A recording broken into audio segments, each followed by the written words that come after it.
శౌర్యతో సహా ఇంట్లోంచి వెళ్ళిపోయిన దీప గురించి నిజం బయట పెట్టినటువంటి కార్తీక్ షాక్లో ఫ్యామిలీ. ఎందుకు దీప ఇలాంటి నిర్ణయం ఎందుకు తీసుకుంది?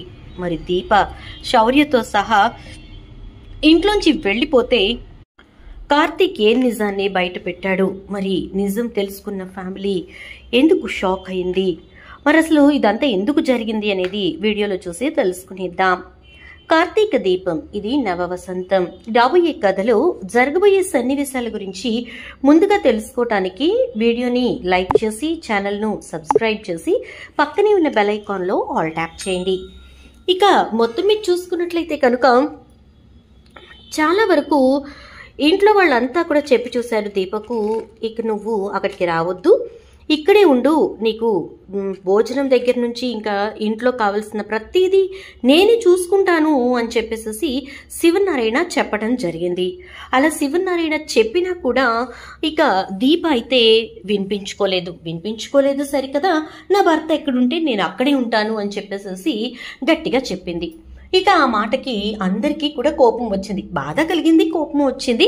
అయితే ఇక ఎవరు చెప్పినా వినే పరిస్థితుల్లో దీప లేదు అని చెప్పేసి ఇక అందరూ కూడా సైలెంట్ అయిపోతారు, అందరూ వెళ్ళిపోయిన తర్వాత ఇక తర్వాత రోజున దీప రెడీ అయ్యి, తర్వాత రోజు కాదు సాయంత్రం దీప భోజనానికి వెళదాం రా అత్తయ్య అని చెప్పి కాంచనని పిలిచేసరికి కాంచన ఇక నువ్వు నన్నేం పిలవక్కర్లేదు, నాకేం చెప్పక్కర్లేదు, ఎందుకంటే నువ్వు నా మాట వినవు, నువ్వు అహంకారివి, నువ్వు స్వార్థపర్రాలివి, నీకు ఒక బిడ్డ ఉంది కాబట్టి ఆ బిడ్డతో చాలు, ఇక ఇప్పుడు పుట్టబోయే బిడ్డ ఏమైపోయినా పర్వాలేదు అనుకుంటున్నావు, కార్తీక్ నా ప్రతిరూపం అయితే నీ కడుపులో పెరుగుతున్న బిడ్డ నా కొడుకు ప్రతిరూపం, కాబట్టి వాడు నాకు ప్రాణం, పుట్టబోయేది మా అమ్మని తెలిసి కూడా నువ్వు కావాలని చెప్పి ఇదంతా చేస్తున్నావు అనేసి బ్లేమ్ చేస్తుంది ఈ కాంచన. అయితే అలా కాంచన బ్లేమ్ చేయటంతో ఇక దీప మీరు నన్ను స్వార్థపర్రాలంటున్నారా, నేను నా గురించి మాత్రమే ఆలోచించుకున్నాను అంటున్నారా అని చెప్పేసి దీప అంటూ ఉంటే అనసూయ కూడా నువ్వు మాట్లాడిన తప్పేం లేదు చెల్లెమ్మ అని దీపనే తిడుతుంది. అందరూ తల ఒక మాట మాట్లాడుతూ ఉంటే కార్తీక్ అయితే దీప వంక చూస్తూ ఉండిపోతాడు తప్ప ఏం మాట్లాడలేడు. నీకు అధికారం ఎక్కడుందిరా నువ్వు చెప్పడానికి, నువ్వు దద్దమ్మవి కదా, ఏదైనా నన్ను బాధ పెట్టడమే తప్ప నీ పెళ్ళని ఏమి అనలేవు కదా అంటూ చాలా మాటలే మాట్లాడుతుంది కాంచన. మన ఇళ్లలో ఏ విధంగా అయితే అత్తగారు కోడల్ని గదమ ఇస్తారు, అరుస్తారు అంటారు, అలాగే ఇక అక్కడ కూడా జరగడంతో ఇక కార్తీక్ బాధపడతాడు. దీప భోజనం చేయకుండా వెళ్ళి పడుకుండిపోతుంది. ఇక అలా ఎప్పుడైతే దీప వెళ్ళి పడుకుంటుందో కాంచన ఇంకా అందరూ వెళ్ళి పడుకుండిపోతారు. ఇక అలా నిద్రపోయిన తర్వాత ఉదయాన్నే లేచేసరికి ఇక అక్కడ దీప కనిపించదు, శౌర్య కూడా కనిపించదు.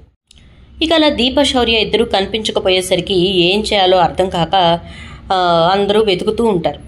కార్తీక్ అయితే చాలాసేపు వెతుకుతాడు. దీప బ్యాగ్ చూస్తే బ్యాగ్ ఉండదు, అంటే ఒక బ్యాగ్లో దీప బట్టలు అవన్నీ ఏవి కనిపించవు అనమాట. ఇంకా శౌర్య రూమ్కి వెళ్తే శౌర్య రూమ్లో కూడా ఏం కనిపించవు. ఒక్కసారిగా కార్తీక్ కంగారు పడిపోతాడు. ఇక కాంచన హాల్లో కూర్చుని ఉంటుంది. ఏంట్రా దీప ఇంకా లేవలేదా, చంటిది కూడా కనిపించలేదు, అది కూడా ఇంకా లేవలేదు అనుకుంటా, స్కూల్ టైం అవ్వట్లేదా దీనికి అని చెప్పని అంటూ ఉంటే ఇక కార్తీక్ వెంటనే నువ్వు ఉదయం నుంచి దీపం చూడలేదమ్మా అని అడుగుతాడు. లేదురా, నేను అందుకోసమే అడుగుతున్నాను, ఏది ఎక్కడికి వెళ్ళింది అని అంటూ ఉంటే తెలీదమ్మా, ఎక్కడికి వెళ్ళిందో నాకు తెలీదు అంటాడు. తెలియకపోవడం ఏంట్రా, ఇక ఎప్పటికీ నిన్ను ఒక భర్తగా చూడదా, మీకు ఎక్కడికి వెళ్తున్నాను ఏంటో అని చెప్పదా, లేచి ఆ గార్డెన్లోనే ఎక్కడో ఉంటుంటుంది వెతుకు అని చెప్పని చాలా విసుగ్గా అంటుంది. నీకింత విసుగు కోపం ఎందుకు వచ్చాయమ్మా దీప మీద? అసలు దీపని స్వార్థపర్రాలని ఎలా అనగలిగావు? దీపకు కేవలం తన గురించి మాత్రమే తప్ప ఇంకెవరి గురించి పట్టదు అని చెప్పి ఎందుకు అన్నావు అనేసరికి ఏమైందిరా ఏమైంది ఇప్పుడు? నీ పెళ్ళాన్ని ఒక మాట అన్నానని చెప్పి నీకు పౌరుషం పొడుచుకొస్తుందా అంటుంది కాంచన. పౌరుషం నాకంటే దీపకే ఎక్కువమ్మా, అందుకోసమే తను కనబోయే బిడ్డని ఇద్దరినీ తనతో తీసుకుని వెళ్ళిపోయింది అంటాడు. ఏంట్రా ఏం మాట్లాడుతున్నావు నువ్వు? కనబోయే బిడ్డని కన్నబిడ్డని ఏంటి? శౌర్య లేదా, దీప కనిపించట్లేదా అంటూ ఉంటే నేను లేచి గంట అవుతోంది, గంట నుంచి తన కోసం వెతుకుతూనే ఉన్నాను, నువ్వు హాల్లోనే కూర్చునున్నావు, నీకు దీప లేదనే విషయం తెలీదా అని చెప్పని అంటే నాకేం తెలుసురా, ఎప్పుడు వెళ్ళిందో ఎక్కడికి వెళ్ళిందో నాకేం తెలుసు, నువ్వు నన్ను తమాష చేయకు, నేను దాన్ని తిట్టానని చెప్పి నువ్వు కావాలని నాతో అలా అంటున్నావు కదూ అని అంటే, నాకేం అవసరం అమ్మా నిన్ను కావాలని అనాలని?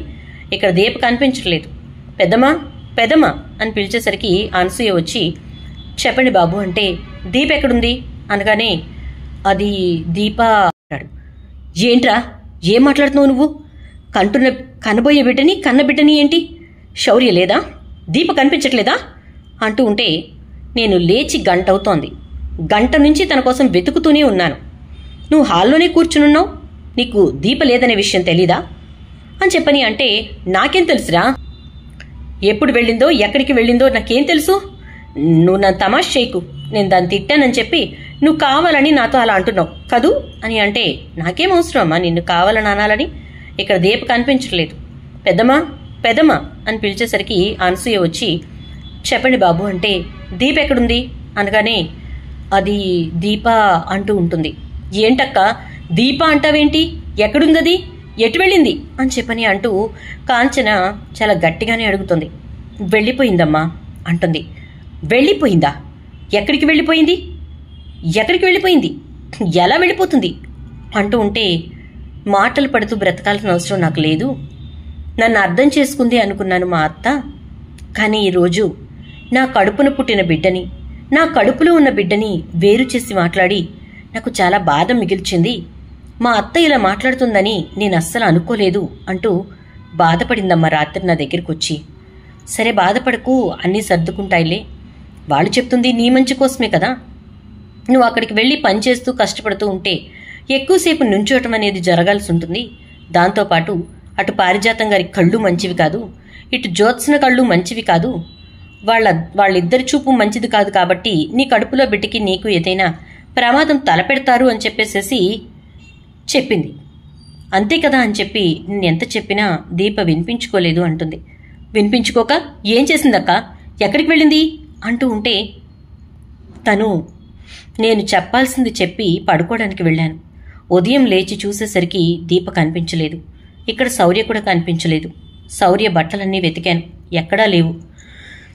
ఇక దీప మనసు విరిగిపోయి వెళ్ళిపోయిందని చెప్పి నాకు అర్థమైంది అని అనగానే, మరి వెంటనే నాకు వచ్చి చెప్పాలి కదక్క అంటే, అది ఎక్కడికి వెళ్ళదు, మాంకాళమ్మ గూడెం వెళ్తుంది అని అనగానే, కార్తీక్ నాన్నకు ఫోన్ చేసి కారు తీసుకునిరా, వెళదాం అక్కడికి, దానికి ఎంత ధైర్యం ఉంటే అలా వెళ్ళిపోతుంది అనగానే, అమ్మా దీప వెళ్ళిపోయిందని బాధ, లేకపోతే దీప కడుపులో ఉన్న మీ అమ్మని తీసుకుని మరీ వెళ్ళిపోయిందని బాధ అంటాడు కార్తీక్. అదేంట్రా అలా అంటావు? నాకేదో దీప మీద ప్రేమ లేనట్టు, నాకు అదంటే ఇష్టం రా అంటుంది. అవునా? అంత ఇష్టమున్నా కానీ అమ్మా దీప వెళ్ళిపోయిందని బాధ, లేకపోతే దీప కడుపులో ఉన్న మీ అమ్మని తీసుకుని మరీ వెళ్ళిపోయిందని బాధ అంటాడు కార్తీక్. అదేంట్రా అలా అంటావు?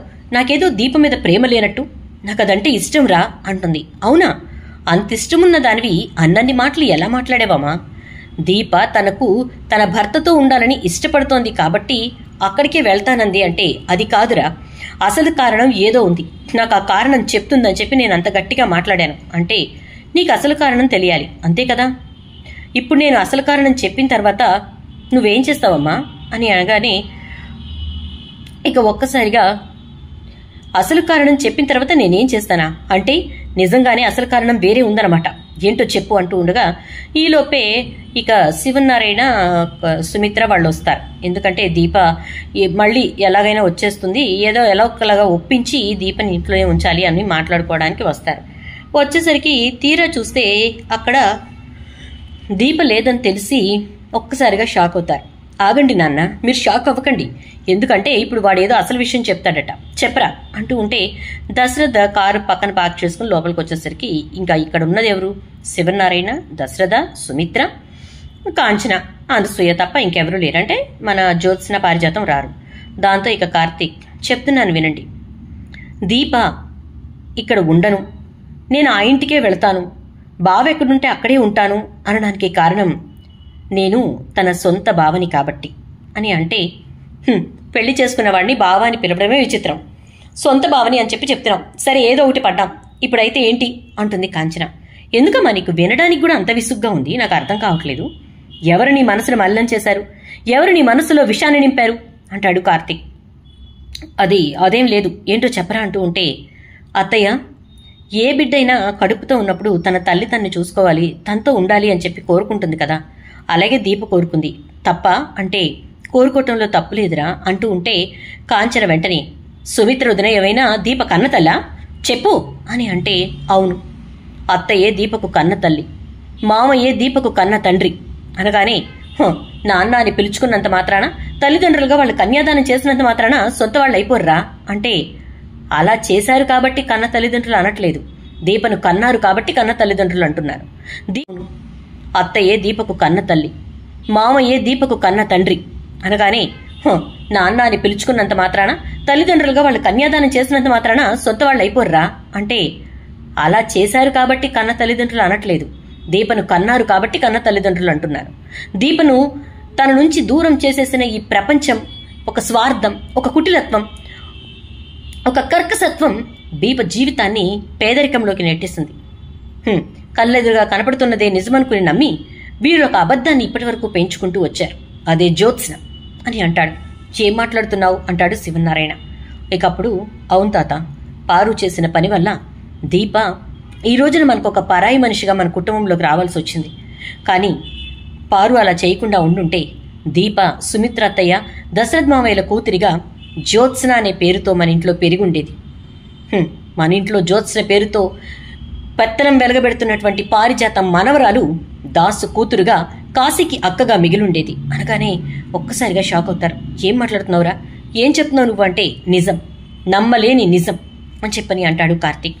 దాంతో ఒక్కసారిగా అందరూ షాక్ అయిపోతారు. అంటే అంటే అంటూ ఉంటే, అవునత్తా, నువ్వు కన్న బిడ్డను తీసుకెళ్లి రోడ్డు మీద పడేయించింది, తన కోడలు కన్న బిడ్డను తీసుకొచ్చి నీకు కూతుర్ని చేసింది. అందరూ బిడ్డల్ని మారిస్తే ఈవిడ పురిటి ఉయ్యాలను మార్చింది, ఇద్దరి జీవితాల్ని నేల రాసింది అనగానే, ఇద్దరి జీవితాలు ఎవరివిరా అంటుంది కాంచన. నా జీవితం, దీప జీవితం. చిన్నప్పటి నుంచి మా మదర్ మధ్య ఉండాల్సినటువంటి మధుర జ్ఞాపకాలు లేకుండా చేసింది. కానీ దేవుడు చూసావా, నా తరపునే ఉన్నాడు, అందుకే దీపను తిరిగి నా దగ్గరికి తీసుకొచ్చాడు అంటాడు కార్తీక్. దాంతో ఒక్కసారిగా అందరికీ నిజం అర్థమవుతుంది. అందరూ కలిసి ప్రశాంతంగా మహంకాళమ్మ గుడి దగ్గరికి వెళ్లేసరికి అక్కడ ఇంట్లో దీప శౌర్యతోటి ఆడుకుంటూ అన్నం తింటూ ఉంటుంది. ఇక అందరూ కలిసి దీపను బ్రతిమలాడి వెనక్కి తీసుకొస్తారు. బానే ఉంది, మరి వచ్చిన తర్వాత జ్యోత్స్నకి ఎలాంటి పనిష్మెంట్ ఇస్తారు? దీపకు మాకు నిజం తెలిసింది అని చెప్తారా, లేకపోతే ఇదివరకు ఇట్లానే ఉంటూ తనకి కావాల్సిన సౌకర్యాలని చూసుకుంటారా, ఏం చేస్తారు అనేది రాబోయే ఎపిసోడ్స్లో చూద్దాం. వీడియో నచ్చితే లైక్ చేసి వీడియోని షేర్ చేసేయండి. ఛానల్ని సబ్స్క్రైబ్ చేసుకుని పక్కనే బెల్ ఐకాన్లో ఆల్ ట్యాప్ చేయండి.